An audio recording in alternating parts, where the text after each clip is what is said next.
부부가 서로 얼굴 맞대고 있으면 싸우기 쉬워요. 그렇게 싸우기 쉬운 부부는 그 옛날에도 무지하게 싸웠던 부부들이에요. 저는 부부간에 룰을 하나 가졌으면 좋겠어요. 습관이 되지 않도록 하는 것, 이게 관건입니다. 이런 부부는 다음 생에까지도 행복해요.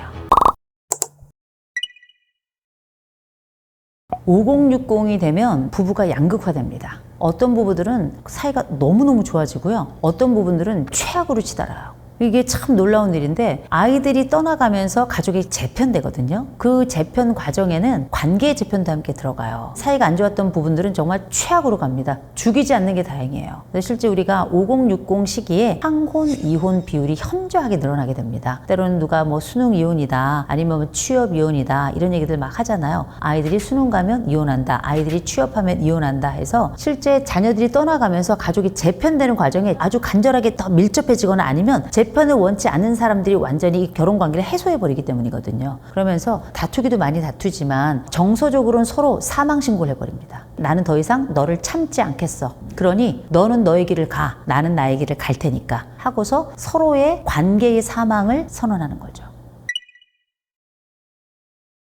이게 참 이제 흥미로운 게 있어요. 이 꿀 떨어지는 부부들이 있잖아요. 이 부부들은 이 서로를 쳐다보는 눈알도 다른 것 같아요. 이 눈알이 이게 번뜩임이 다르고 서로를 바라봤을 때 첫 번째 얼굴 표정이 달라요. 이게 서로를 쳐다볼 때 보통 이렇게 표정이 없거든요. 근데 이분들은 서로 쳐다볼 때 이렇게 살짝 웃으면서 광대가 이렇게 올라가요. 참 놀랍죠? 그런데 놀라운 건 한쪽만 웃지 않아요. 양쪽이 같이 웃는단 말이에요. 그렇게 이들은 심지어 얼굴이 닮아가지까지예요. 이분들은 마치 거울 속에 나를 보는 것처럼 서로를 향해 웃더라는 거죠. 그런데 이분들이 웃으면서 그냥 표정만 짓는 게 아니라 이름을 불러요. 근데 대개 누구누구 씨 이렇게 부르거나 누구누구 아빠 이렇게 많이 부르기는 해요. 근데 그들 사이에는 놀라울 정도로 별칭 같은 게 있어요. 별칭. 뭐 흔히 우리가 자기야 뭐 이렇게 부르기도 하죠. 근데 그거 말고도 뭐 곰돌이 이렇게 부르기도 하고요. 아니면 예쁜이 이렇게 부르기도 하고요. 아니면 뭐 꽃이 이렇게도 부르기도 하고요. 못 들어주겠더라고요, 진짜. 근데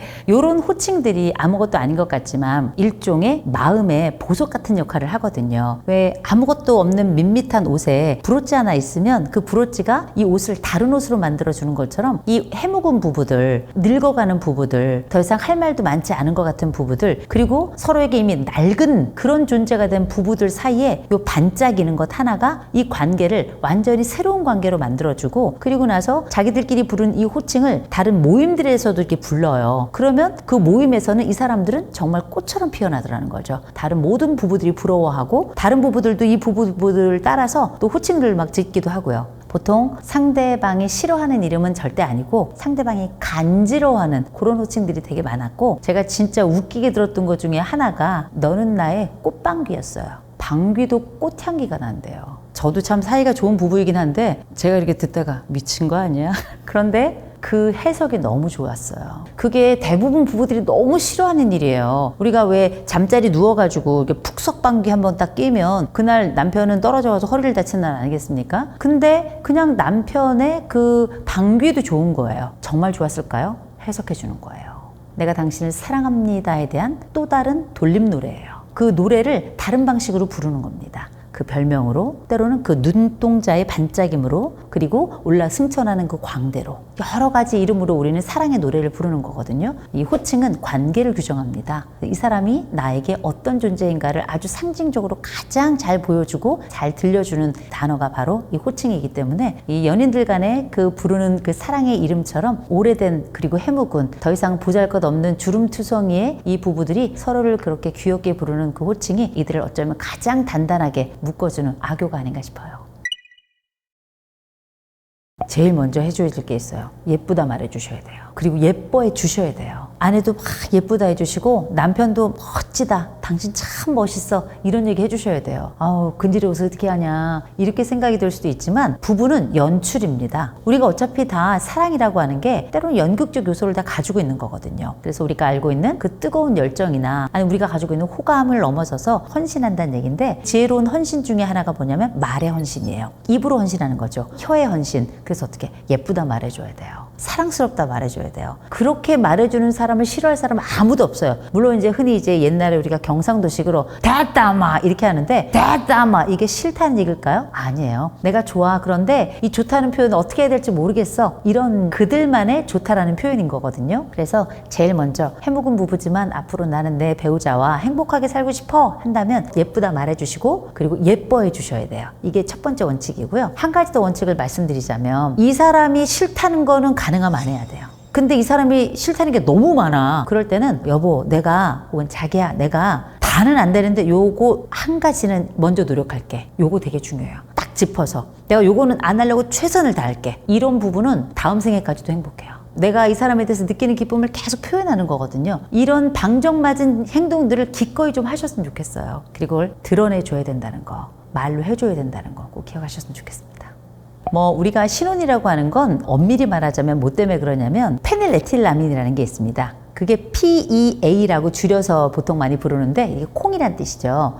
우리 뇌에 이렇게 콩 모양으로 생긴 이 호르몬 주머니가 하나 있어가지고 여기서 PEA, 페닐에틸아민이라고 하는 호르몬이 나와요. 그러면 내가 너를 사랑하는 느낌이 확 들면서 다른 인간으로 보이는 거죠. 그래서 그의 흠집도 보조개처럼 보이고 이렇게 더벅머리인 것 같은데도 왠지 테리우스처럼 느껴지는 이런 완전한 착각에 빠지게끔 하는 이런 상황이 벌어지게 되는데 페닐에틸아민은 보통 2년, 아주 길면 이제 3년 정도까지 간다고 하잖아요. 다시 생성이 돼요.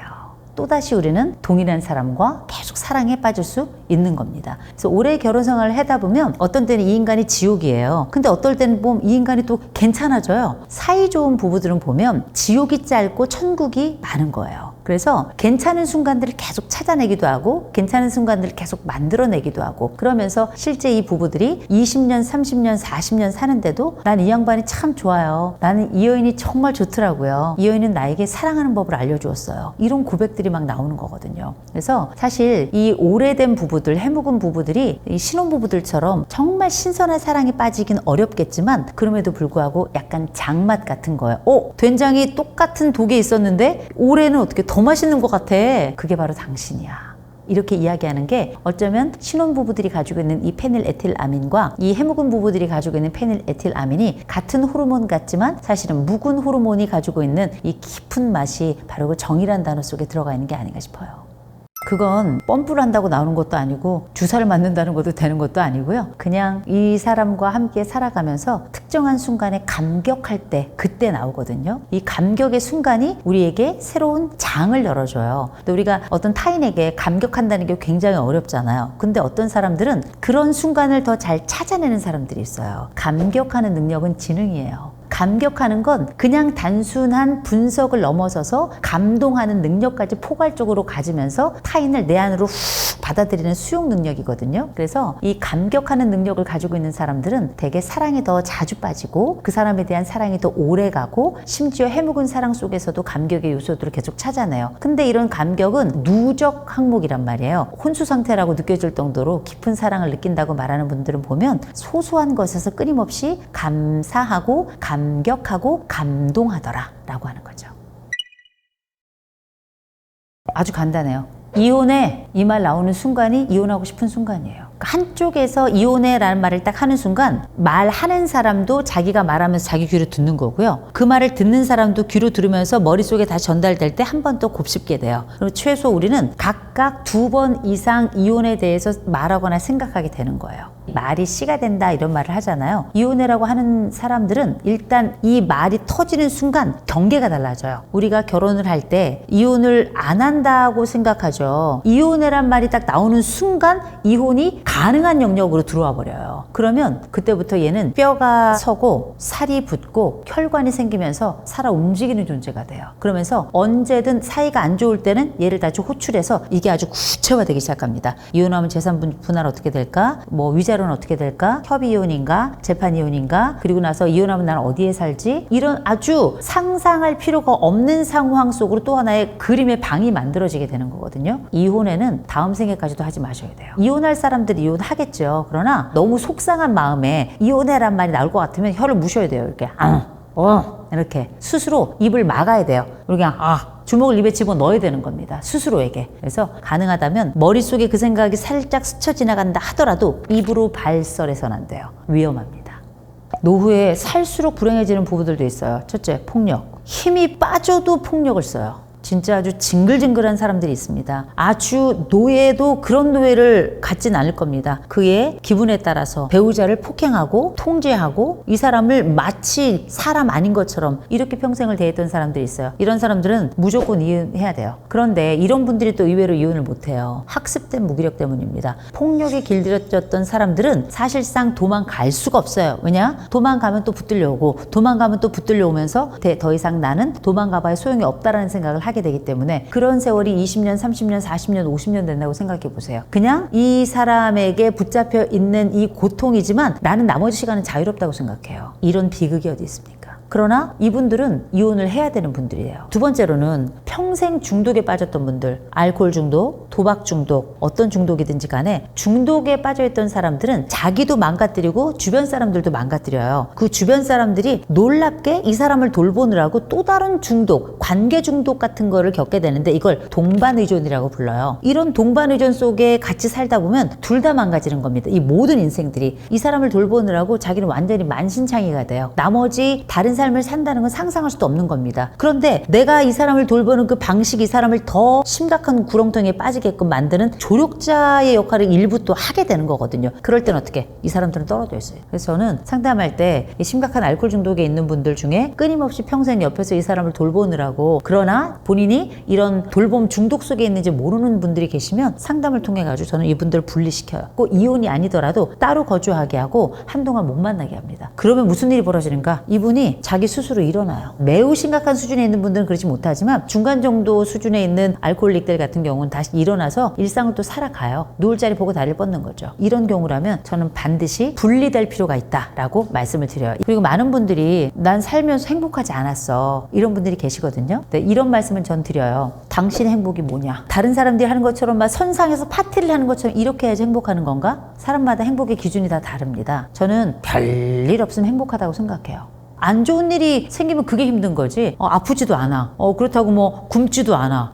비 오는 날 춥고 더운 날 지낼 집도 있어. 이는 뭐 너무 행복하고 좋잖아요. 난 살았는데 행복하지 않았습니다. 근데 행복하지 않은 이유가 짜릿함이 없어서입니다. 라고 이야기한다면 저는 그 가족은 행복하지 않은 집이 아니고요. 행복을 아직 못 찾은 집이라고 생각해요. 그거는 행복을 찾는 과정을 가지면 되는 겁니다. 그러니까 그건 이혼의 사유가 되지 않아요. 내가 이혼하면 그 다음번에 더 좋을 게 있다고 생각하지만 우린 관계 패턴 속에서 아주 똑같이 생긴 성격도 똑같은 사람을 만날 가능성이 거의 70% 이상이라는 걸 기억하시기 바라고 지금 나에게 어떤 문제가 있다면 이 문제를 해결하고 이혼하셔야 돼요. 그래야 내가 다음번에 똑같은 패턴 속에 말리지 않습니다. 평생 나에게 상처 주었던 남편이나 아내를 변화시킬 수 있는 방법은 없어요. 그걸 변화시킬 것 같으면 진작에 변화시켰죠. 그리고 이미 나는 그 사람과 함께 살면서 관계 패턴이 딱 맞물려서 서로를 고통 속에 밀어놓고 당기고 이렇게 반복하기 때문에 남을 바꾸는 건 다음 생에도 안 돼요. 내가 바뀌는 게 오히려 훨씬 더 빠르죠. 그래서 우리가 남을 바꾸고 싶다는 얘기는 뭘 이야기하냐면 내 인생이 그 사람의 룰로 이루어졌다라고 지금까지 이어왔다라고 생각을 하는 걸 거예요. 그렇다면 이제는 나의 룰로 내 삶을 살아가면 되는 겁니다. 그 사람을 꼭 내 삶에 100% 집어넣을 필요도 없어요. 일부 함께 교집합으로 두고 나머지 내 삶을 어떻게 독립적으로 살 것인가가 굉장히 중요해지는 거라 내 배우자를 바꾸고 싶다? 그러면 상담을 받으셔야죠. 상담을 받으면서 우리가 가지고 있는 패턴이 어떤 게 있는지 나와 어떻게 상호작용할 것인가를 상담을 통해서 변화해 가는 거고요. 이런 상담자, 그 전문가와의 과정이 없다면 배우자를 바꾸려 하지 마시고 내가 바뀌면 나랑 패턴이 묶여있는 사람이기 때문에 저절로 이 사람도 바뀌어요. 반응 체계가 바뀔 수밖에 없는 겁니다. 그렇게 생각하시면 좋을 것 같고요. 부부들 간에 50, 60, 70, 80 이렇게 이상 되신 분들은 저는 부부 간에 룰을 하나 가졌으면 좋겠어요. 3시간 룰. 이건 180분 룰이라고도 제가 부르는데요. 하루에 180분은 서로 떨어져 있어야 돼요. 요 3시간 동안에 뭘 하는가? 나만의 삶을 사는 겁니다. 그게 운동을 하던 취미 활동을 하던 아니면 그냥 나 혼자 카페에 앉아가지고 차를 마시건 각각의 부부는 서로 보지 않고 3시간은 지내야 돼요. 그래야 나만의 시간도 갖고요. 나만의 활동을 갖고 그리고 돌아왔을 때 할 얘기도 있고 그 안 보는 시간이 있어야 정서적으로도 서로 간에 쉼을 가져요. 우리가 적어도 50대 이상이 돼서 내가 부부로 함께 살아가고 있다면 3시간은 무조건 내 배우자랑 떨어져서 가능하면 나가 있어야 된다. 이렇게 사는 부부들은 10중 8구 건강해요. 삼시기가 왜 문제냐면 삼시세끼 밥을 다 달라 그래서 문제가 아니에요. 24시간 배우자를 옆에 두고 자기 때문에 그런 거거든요. 그럴 때에도 남편이 왜 나를 이렇게 붙잡아 두고 있나, 남편을 삼식이라고 부를 필요가 없어요. 밥 딱 해놓을 거 해놓고 여보 식사해 얘기하고 나는 내 3시간 나만의 스케줄을 가져가면 그 남편은 남편대로 자기만의 스케줄을 또 만들어 가는 겁니다. 내 배우자가 나를 움켜쥐고 있다고 생각하지 마세요. 내가 내 룰을 만들지 않은 것도 있다는 거 꼭 기억하시기 바랍니다. 수명이 길어졌잖아요. 오래 살다 보니 오래 살은 사람들 중에 이혼한 사람들이 나오는 거죠. 그리고 과거하고 또 다른 점이 있죠. 참지 않아요, 더 이상. 그리고 더 이렇게 길어진 이 삶 속에서 내가 이 사람하고 더 오랫동안 불행한 상태로 남은 생애를 그렇게 소비하고 싶지 않다라고 생각을 하는 거거든요. 자기 삶에 대한 중요성이 워낙에 높아졌고요. 또 한 가지는 우리가 이제 20년 이상, 30년 이상 넘게 살았던 분들이 이혼을 하게 될 경우는 옛날에 비해서 재산 분할이 훨씬 더 공정하게 이루어지고 있기 때문에 여성들도 경제활동을 또 하고 재산 분할이 뭐 연금까지도 다 이루어지니까 굳이 더 참을 이유가 없어진 것도 있죠. 한 가지 제가 분명히 말씀드리는 건 이혼했을 때 내가 경제적으로 윤택해질 거란 생각은 하지 않으시는 게 좋습니다. 우리가 재벌은 또 아니잖아요. 이혼하면 연금 박살납니다. 우리가 이제 별거를 조론이라고 생각하시는 분들이 계시거든요. 별거는 사이가 안 좋은 상태에서 너와 나는 함께 이 집에 머물 수 없다라고 생각해서 서로 간에 공간을 분리하는 과정이에요. 조론은 서로 사이가 좋아요. 합의해서 우리가 서로 각자 해보지 못한 것들 떨어져서 한번 해볼까? 이런 기회에 하는 거예요. 조론이. 그리고 조론은 끝도 한도 없이 하는 것이 아니라 서로 기한을 정해놓고 해야 됩니다. 저는 3개월이 넘어가면 저는 그건 별거라고 생각을 해요. 그래서 저는 기한을 둬야 된다고 생각하는데 기억하셔야 될 게 있습니다. 졸혼 잘못하죠? 혼줄이 날 겁니다. 왜냐하면 조론했다가 이혼하는 커플들이 워낙에 많기 때문에 2주일 동안 내 배우자가 출장을 갔다 오잖아요. 살이 닿는 게 낯설어요. 그런데 벌써 한 달, 2달, 3개월 이렇게 딱 떨어져 있잖아요. 그러면 이 사람 없는 게 익숙해지고 이 사람 없는 게 편안해지고 이 사람 없는 게 자연스러워져요. 이혼이 훨씬 더 쉬워집니다. 그래서 저는 조론 끝에 이혼이 워낙에 많다라고 전 알고 있고 이혼은 정서적 이혼이 먼저 발생해요. 그런데 조론은 사이가 좋았는데도 불구하고 이혼으로 연결될 수 있습니다. 저는 웬만해서 조론하지 않으시길 권해요. 그런데 내 남편은 그렇게 시골 가서 살고 싶어서 평생 맨날 산으로 들로 돌아다녀. 그래서 우리는 뭐 일주일에 한 번 만나는 게 당연한 일이야. 이런 경우는 예를 들어서 뭐 양쪽에 서로 집을 달리해서 그렇게 사는 경우도 있어요. 대신 그런 조건이라면 반드시 주기적으로 가셔야 됩니다. 이 사람은 참 이상해요. 틈 사이로 태풍이 들어옵니다. 그래서 최근에 제가 상담하면서 조론했다가 외도가 발생하고 발생한 외도 끝에 결국은 이혼한 커플들을 저는 너무나 많이 봤기 때문에 저는 정말 조론 권하지 않습니다. 나가야죠. 부부는 그냥 눈 뜨면 나간다 생각하셔야 됩니다. 그래서 보통 왜 등산도 가시고 이런저런 운동 스케줄 하잖아요. 저는 이런 많은 것들을 뭐라고 부르냐면 부부는 각자의 시계를 가지고 있어야 된다. 아내는 아내의 시계가 있고 남편은 남편의 시계가 있는데 각각 서로의 시계를 알아야 되고 서로의 시간을 알아야 돼요. 그래야 서로가 의심하거나 오해하는 일이 없고 이런 스케줄들을 나름 가지고 독립적으로 또 자기의 재미를 가지고 살아가는 거 굉장히 중요하거든요. 그래서 이런 말씀을 드려요. 나이 들면 자기 복합성이 있어야 된다. 자기 복합성이라는 건 복잡하게 사는 게 아니고요. 여러 기쁨의 창구들을 만들어 놔야 되는 거예요. 그래서 나는 나 혼자서도 잘 놀고 부부끼리도 우리는 같이 노는 시간이 있어. 이렇게 하고 두 번째로는 우리 부부를 자꾸 다른 부부에게 노출시켜야 돼요. 우리 부부만 있으면 안 되고 남편의 친구를 만나거나 아내의 친구들을 같이 만나거나 이런 식으로 해서 우리 부부가 다른 가족들과 함께 머무르면서 공동의 단어, 공동의 추억, 공동의 기억들 이런 것들을 자꾸 하려고 하는 게 굉장히 중요한 게 우리라는 개념이 계속 그렇게 유지가 되는 거거든요. 물론 부부가 서로 얼굴 맞대고 있으면 싸우기 쉬워요. 근데 그렇게 싸우기 쉬운 부부는 그 옛날에도 무지하게 싸웠던 부부들이에요. 싸움도 습관입니다. 나는 왜 그런 습관이 생겼는지 한번 점검해 볼 필요가 있어요. 때로는 그 사람에게 관심을 받기 위해서 싸움을 거는 사람들도 있고요. 때로는 내가 모르고 말 실수를 자주 하거나 행동 실수를 자주 해서 그렇게 싸움이 되는 경우도 있고 사람마다 다 싸우는 이유는 다양하듯 그렇게 부부싸움도 다양하긴 한데 분명한 건 싸움 자체가 습관이 되지 않도록 하는 것 이게 관건입니다. 습관이라고 해서 평생 가져가는 게 아니에요. 어릴 때 습관 우리가 지금 하지 않잖아요. 새롭게 우리가 선택할 수 있는 게 또 습관이기도 합니다. 이런 다툼의 습관도 바꿀 수 있다는 거 기억하시고 싸우지 않을 수도 있다는 걸 아는 것 그리고 싸움의 습관, 관계 습관 바꾸는 거 충분히 가능하다는 거 기억하시고 내가 그거 잘 못하겠어. 요새는 무료 상담도 많아요. 상담 꼭 받아보시기 바랍니다.